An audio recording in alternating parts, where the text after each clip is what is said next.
এই জাদুবিদ্যা সত্য। এবং এখনকার অনেক ভণ্ড যে কবিরাজগুলো বের হয়েছে, এরা জিনকে তাবে করে নিয়ে এই জিনদের মধ্য দিয়ে মানুষের মধ্যে জাদু ছড়িয়ে দিয়েছে, এবং এর ফলশ্রুতিতে বহু পরিবার ধ্বংস হয়ে যাচ্ছে। এই জাদুবিদ্যা সত্য।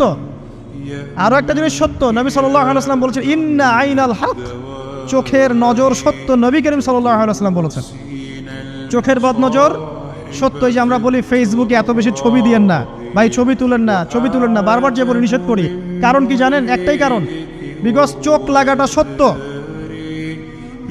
মানুষের চোখ লাগে, এই কথা শুনলে অনেক মজুমদাররা হাসবে না? কথা বুঝতে পারেন নাই? কিন্তু এটা সত্য, কারণ নবী করিম সাল্লাল্লাহু আলাইহি ওয়াসাল্লাম যা বলেছেন সাদাকাল্লাহু ওয়া সাদাকা রাসূলুহুল কারীম, নবী যা বলেছেন, আল্লাহ যা বলেছেন চিরায়ত সত্য, এর বাইরে কোনো সত্য আছে?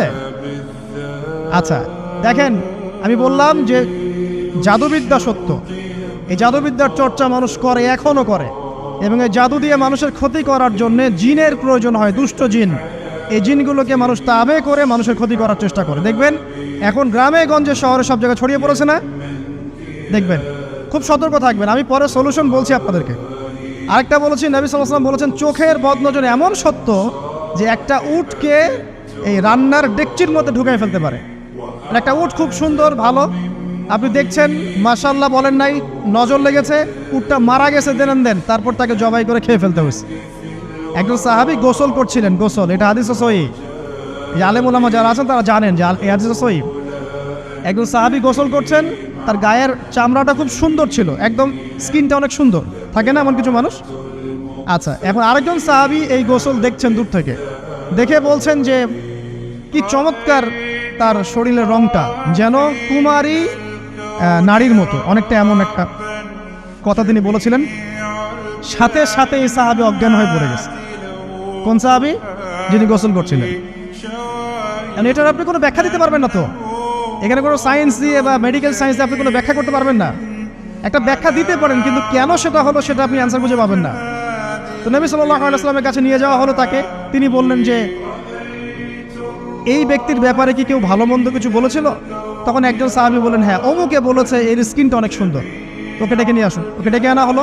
ডেকে আনার পর নবীজি তাকে অনেক শাসালেন, তোমরা তোমাদের ভাইদেরকে কি মেরে ফেলতে চাও?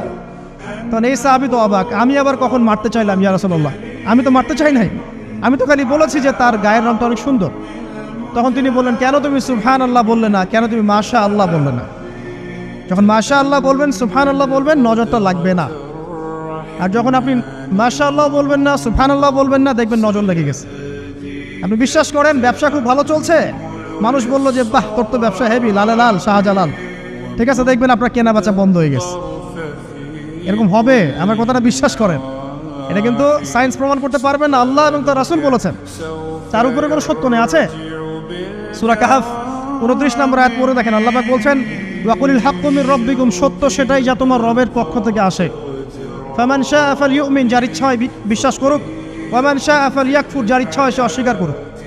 এই কারণে আমরা বলি ফেসবুকে এত বেশি ছবি দেওয়া, এই আইওয়াশ করা, এই যে শোডাউন করা, হ্যাঁ, ইসলামের কিছু কাজ করলেন একদম মানুষকে না দেখাইতে পারলে ঘুম হচ্ছে না, এগুলো বন্ধ করেন, এগুলো বন্ধ করে দেন আল্লাহর ওয়াস্তে। অফলাইনে কাজ করেন, নিজেকে গোপন করার চেষ্টা করেন। যত বেশি মানুষের কাছে নিজেকে এক্সপোজ করবেন, কাজের বরকত কমে যাবে, কাজের বরকত কমে যাবে, চোখ লাগবে, নজর লাগবে। এবং চোখ লাগা বদ নজরে বহু আলেম আস্তে আস্তে মাঠ থেকে মাইনাস হয়ে গেছে না? যায় নাই? এখন কি আলেমদের সংখ্যা বেশি না কম? যত দিন যাবে আলেমের সংখ্যা আরও কমে যাবে। নবীজি বলেছেন আলেমদের সংখ্যা কমতে থাকবে, মানুষ জাহেলদেরকে আলেম বানিয়ে নেবে। তো প্রিয় ভাইরা, জাদুবিদ্যা সত্য, চোখের বদনজর সত্য, রাতের এই অনিষ্টগুলো সত্য, রাতের বেলা অনেক ক্ষতি আছে। এই জন্য নবীজি বলছেন বাচ্চাদেরকে বাইরে বের করো না, এবং তোমরাও রাত যখন গভীর হবে তখন এদিক ওদিক ঘোরাফেরা করো না। দেখবেন রাত যত গভীর হয় আমাদের শহরগুলো তত জীবিত হয়, তাই না? তাই না?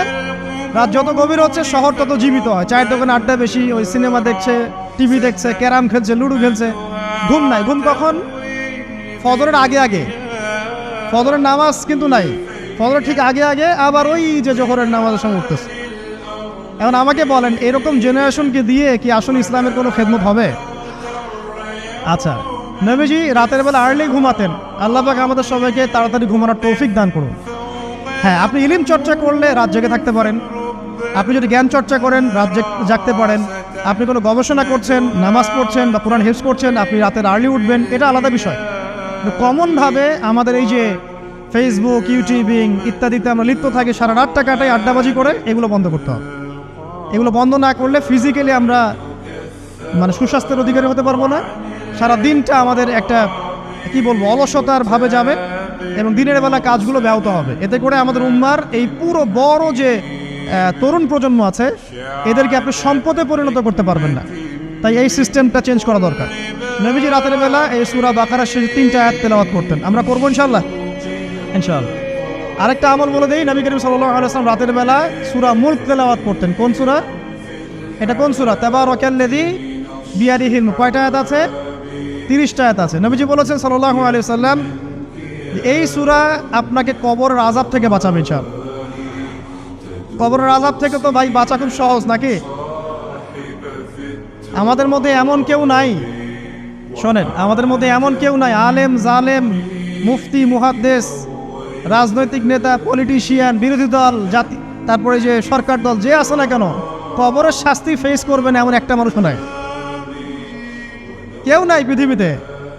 এই যে আপনি দেখছেন ওই যে কি ইসরায়েলের প্রধানমন্ত্রী, ওই রাশিয়ার প্রধানমন্ত্রী, ওই চায়নার সভ্যতা, পশ্চিমা সভ্যতা, এমন কেউ নাই পৃথিবীতে এখন যাকে কবরের শাস্তি ভোগ করতে হবে না। আছে?